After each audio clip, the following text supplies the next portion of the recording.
कि हमने 3 कृषि कानूनों को वापस लेने का, रिपील करने का निर्णय लिया है। उत्पादन, गुणवत्ता और दाम, ये कृषि के वो 3 पहलू हैं जिन पर किसानों की चिंता बनी हुई है। सवाल ये है, अगर सरकारें किसानों के लिए कलेजा निकाल कर रख देने का दावा करती हैं, तो देश के किसान इतने परेशान क्यों हैं? क्यों साल दर साल किसानों के हालात बद से बदतर हो रहे हैं? क्यों न्यूनतम समर्थन मूल्य न मिलने की वजह से किसान अपनी जिंदगी को अपनी ही आंखों के सामने पल पल मरता देख रहे हैं? इस वक्त देश का किसान 3 तरह के संकट का सामना कर रहा है। पहला, खेती घाटे का धंधा बन गई है। हालांकि दुनिया का कोई भी धंधा घाटे में नहीं चलता, पर खेती हर साल घाटे में चल रही है। दूसरा, इकोलॉजिकल संकट, पानी जमीन के काफी नीचे पहुंच गया है, मिट्टी उपजाऊ नहीं रही और जलवायु परिवर्तन किसानों पर सीधा दबाव डाल रहा है। तीसरा, किसानों के अस्तित्व पर संकट बना है। ज्यादातर किसान किसानी करना ही नहीं चाहते।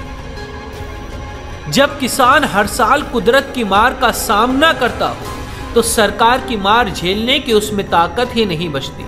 इसीलिए इस बार किसान अपनी आवाज इतनी ताकत से बुलंद कर रहा है। समझना यह भी जरूरी है कि आखिर एमएसपी की ऐसी क्या मजबूरी है जिसे किसान कानून का परमानेंट हिस्सा चाहते हैं, और सरकार के लिए जो बहुत मुश्किल लग रहा है।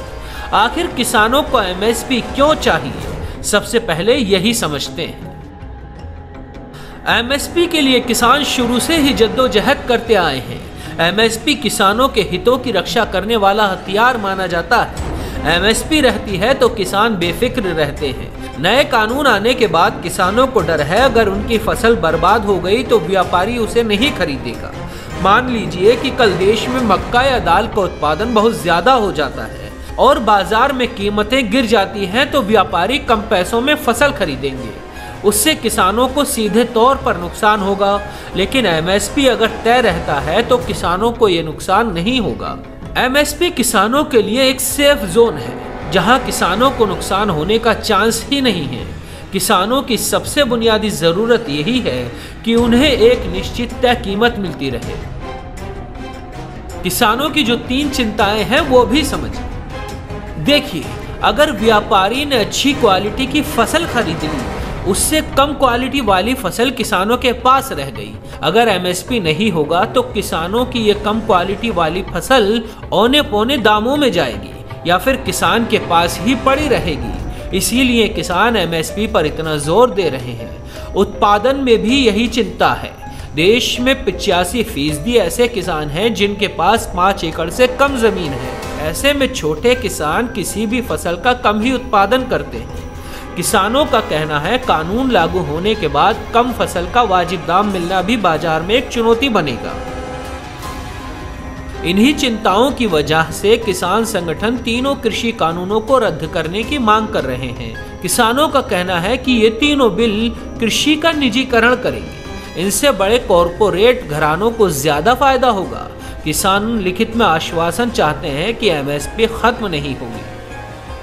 देश में कुल किसानों की तादाद करीब 11 करोड़ 87 लाख है, जबकि खेतों में मजदूरी करने वाले 14 करोड़ 43 लाख लोग हैं। इनमें से 7% बड़े किसान हैं, 19% मध्यम वर्गीय किसान और 60% छोटे किसान हैं। साथ ही 14% ऐसे किसान हैं जिनके पास खेती के लिए जमीन नहीं है। यानी कायदे से छोटे और बेहद गरीब किसानों की तादाद 75% है। ये 75% वो किसान हैं जिनके पास 5 बीघा से भी कम जमीन है। साल में ये 2 फसल काटते हैं। नाबार्ड 2016-17 के एक सर्वे के मुताबिक भारत में एक किसान की मासिक आमदनी सिर्फ 8,931 रुपये है, जबकि देश में करीब 18 लाख स्क्वायर किलोमीटर की जमीन पर खेती होती है। ऐसे में किसान अपनी हालत का हवाला देकर कृषि कानूनों को अपने लिए डेथ वारंट बता रहे हैं।